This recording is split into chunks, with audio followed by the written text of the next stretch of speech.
Wow, keren. Beliau adalah satu-satunya calon pemimpin yang peduli dengan nasib rakyat. Satu-satunya harapan kita di Pilpres 2029 nanti. Lihat, keren nggak? Abah Anies tampak keren sekali ketika beliau memakai seragam Partai Gerakan Rakyat. Ayo kawan-kawan yang belum daftar Partai Gerakan Rakyat, yang belum menjadi anggota Partai Gerakan Rakyat, caranya gampang. Tinggal daftar secara online juga bisa ya, tinggal klik Google Chrome. Lalu di situ kalian ketik daftar Partai Gerakan Rakyat. Di situ nanti kalian akan diarahkan untuk menjadi anggota Partai Gerakan Rakyat. Semangat untuk semua anak-anak Abah. Jangan kalian merasa pendukung Anies Baswedan jika belum menjadi anggota Partai Gerakan Rakyat. Hurra! Target kita untuk menjadikan Pak Anies Rashid Baswedan sebagai Presiden Republik Indonesia tahun 2029. Akhirnya bermetamorfosa menjadi partai politik dengan nama yang sama. Jadi namanya Partai Gerakan Rakyat. Deklarasi Gerakan Rakyat dari ormas menjadi parpol dilakukan setelah dalam penutupan Rakernas Gerakan Rakyat di Jakarta Ahad 18 Januari 2026. Seluruh delegasi yang hadir menyetujuinya sekaligus menunjuk Ketua Umum Gerakan Rakyat, ormasnya ya, Syahrin Hamid sebagai Ketua Umum Partai Gerakan Rakyat. Dengan perlindungan Tuhan Yang Maha Kuasa dan dengan mengucapkan Bismillahirrahmanirrahim, Perkumpulan Gerakan Rakyat mendirikan sebuah partai politik dengan nama Partai Gerakan Rakyat. Setuju? Kedua, mengangkat dan mengesahkan Saudara Syahrin Hamid sebagai Ketua Umum Partai Politik Gerakan Rakyat untuk masa bakti 2026-2030. Setuju? Syahrin Hamid yang dikenal sebagai juru bicara Anies Baswedan dalam pidato perdana sebagai Ketua Umum Partai Gerakan Rakyat secara terbuka mengakui arah perjuangan partainya selain mewujudkan keadilan bagi seluruh rakyat Indonesia, juga mematok target menjadikan Anies Baswedan sebagai calon presiden pada Pilpres 2029. Bahwa sudah jelas arah perjuangan kita ke depan, bahwa di seperti apapun Anies Baswedan adalah gerakan rakyat dan gerakan rakyat adalah Anies Baswedan. Dengan deklarasi Partai Gerakan Rakyat, maka dalam 2 hari berturut-turut ada 2 partai baru yang dideklarasikan. Hari Sabtu 17 Januari 2025, Partai Gema Bangsa dideklarasikan dengan sangat megah di Jakarta Convention Center. Partai ini dipimpin oleh Ahmad Raufik yang sebelumnya menjadi Sekjen Partai Perindo, pimpinan Haritanu Sudibyo. Dan ini kalau kita lihat komposisinya, ini ya memang ada sempalan dari Perindo, ada Nasdem, ada juga dari, nah ini, karena ini Sekjen Ketua Umum maupun partainya adalah kader Muhammadiyah, jadi dari partai waktu itu apa ya, Partai Matahari Bangsa ya, yang sebelumnya didirikan oleh para aktivis Muhammadiyah itu. Dalam pidatonya, Raufik secara tegas menyatakan partainya akan mendukung Prabowo Subianto sebagai calon presiden pada Pilpres 2029. Nih, kalau netizen selalu menyebutnya ini cair, ini barang gitu ya. Jadi dari sisi arah dukungan, 2 partai yang baru berdiri ini sangat berbeda. Yang satu mengusung Anies, dan satunya lagi mengusung atau tepatnya mendukung Prabowo kembali menjadi presiden pada Pilpres 2029. Dan kalau itu terwujud, berarti kontestasi Pilpres 2024 itu setidaknya akan kembali mengulang kontestasi Pilpres 2024 pada saat itu kan Anies yang berpasangan dengan Muhaimin juga berhadapan dengan Prabowo yang berpasangan dengan Gibran, dan satu lagi adalah pasangan Ganjar Pranowo dengan Mahfud MD. Tapi ini kalau kita perkirakan pada Pilpres 2029 ini akan rame ya, karena Mahkamah Konstitusi kan memutuskan dihilangkan presidensial threshold itu atau ambang batas pencalonan presiden.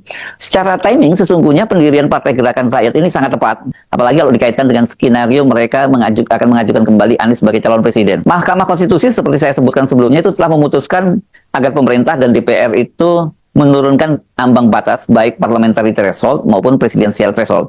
Kalau parliamentary threshold ini untuk partai-partai bisa lolos ke parlemen itu dipatok pada waktu itu 4%. Ya, ini tujuannya nanti agar pemilu 2029 itu dapat mewujudkan keterwakilan yang lebih adil dan proporsional dengan potensi angka baru atau penerapan basis daerah pemilihan dapil agar tidak banyak suara yang terbuang. Ini kan memang kalau dengan ambang batas itu banyak sekali caleg-caleg yang perolehan suaranya mencukupi untuk masuk parlemen, bahkan suara yang sangat besar. Ini mereka nggak bisa masuk parlemen karena partainya tidak masuk parlemen. Ini untuk pemerintah pusat ya. Di daerah nggak ada masalah, di DPRD 1 dan DPRD 2. Nah, ini kan suara-suara rakyat yang jumlahnya cukup banyak itu ya terbuang percuma saja gitu ya.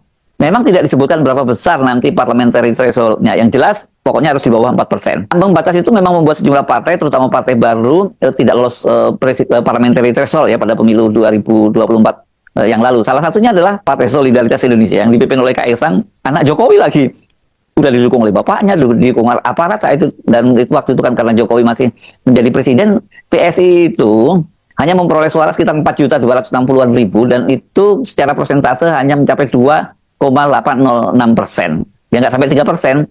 Nah, bahkan partai yang pernah di parlemen dan merupakan salah satu partai tertua di era fusi partai, ini bersama PDIP dan Golkar, yakni P3, itu tidak lolos ambang batas karena hanya memperoleh suara 5.878.000. Ini angkanya nyaris 4%, 3,87%. Tapi tetap saja nggak lolos. Jadi suara-suara tadi itu ya, suara 4 juta milik PSI, suara 5 juta 5,8 dari P3 kalau digabungkan saja itu udah 10 juta. Ditambah partai-partai lain yang tidak lolos parliamentary threshold itu gede banget ya suara atau hak rakyat itu yang kemudian tidak terrepresentasikan di parlemen. Jadi artinya bagi partai-partai baru relatif ringan bila lolos parlemen dan untuk syarat masuk parlemen dan mereka itu bisa mengusung calon presiden sendiri. Kedua, berkaitan dengan pemilihan presiden itu Mahkamah Konstitusi juga memutuskan menghapus ambang batas presiden alias nol nih presidensial threshold-nya ya. Dari sebelumnya perolehan kursi atau gabungan parpol 20%, ini kalau untuk mengajukan calon presiden sendiri ya.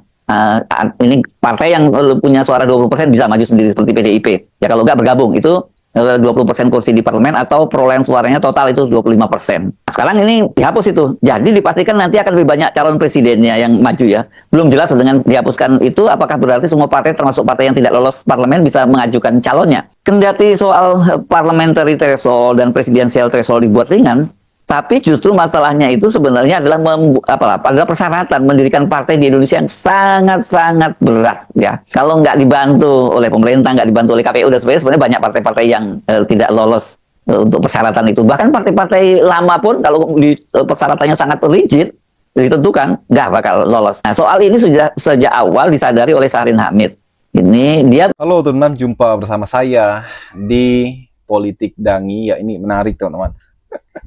Kontestasi Pilpres 2029 ini sebenarnya ya kurang lebih 2,5 sampai 3 tahun teman-teman. Tapi rasa-rasanya per hari ini itu sudah mulai terasa suhu-suhu 2029 ya kan. Ya ini bagaimana Jokowi kemudian turun gunung ya untuk PSI teman-teman. Dan ya PSI partai yang ketua umumnya adalah anak Jokowi sendiri teman-teman ya. Ini sedang berusaha untuk meloloskan PSI ke parlemen. Ya itu wajar saja teman, sah-sah saja. Namun yang menarik inilah yang saya katakan pesta demokrasi ini sudah dimulai ya. Anies juga demikian, bagaimana Anies Baswedan saat ini teman-teman ya sedang membangun partai politik Gerakan Rakyat. Gerakan Rakyat ini nggak main-main teman-teman. Ini adalah inisiatif dari Anies dan para relawan, para pendukungnya di Pilpres yang lalu teman-teman ya.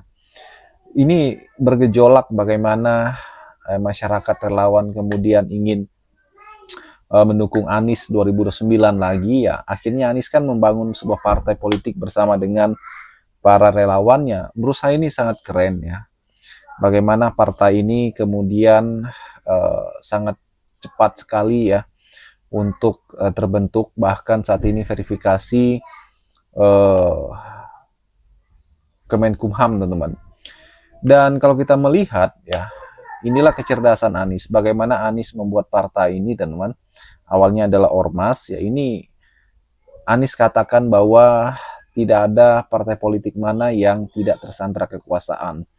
Bagaimana 2024 ya, Pilgub Jakarta Anies kemudian tidak bisa tampil, padahal elektabilitas Anies tertinggi pada saat itu, mengalahkan Ridwan Kamil ya, mengalahkan Ahok dan sebagainya teman-teman. Namun Anies betul-betul tidak bisa maju ya.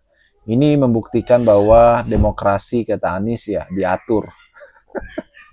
Apalagi pada saat Anies berbicara di forum ya di UGM teman-teman, ia mengatakan bahwa demokrasi ini diatur melalui wasitnya yang dipegang.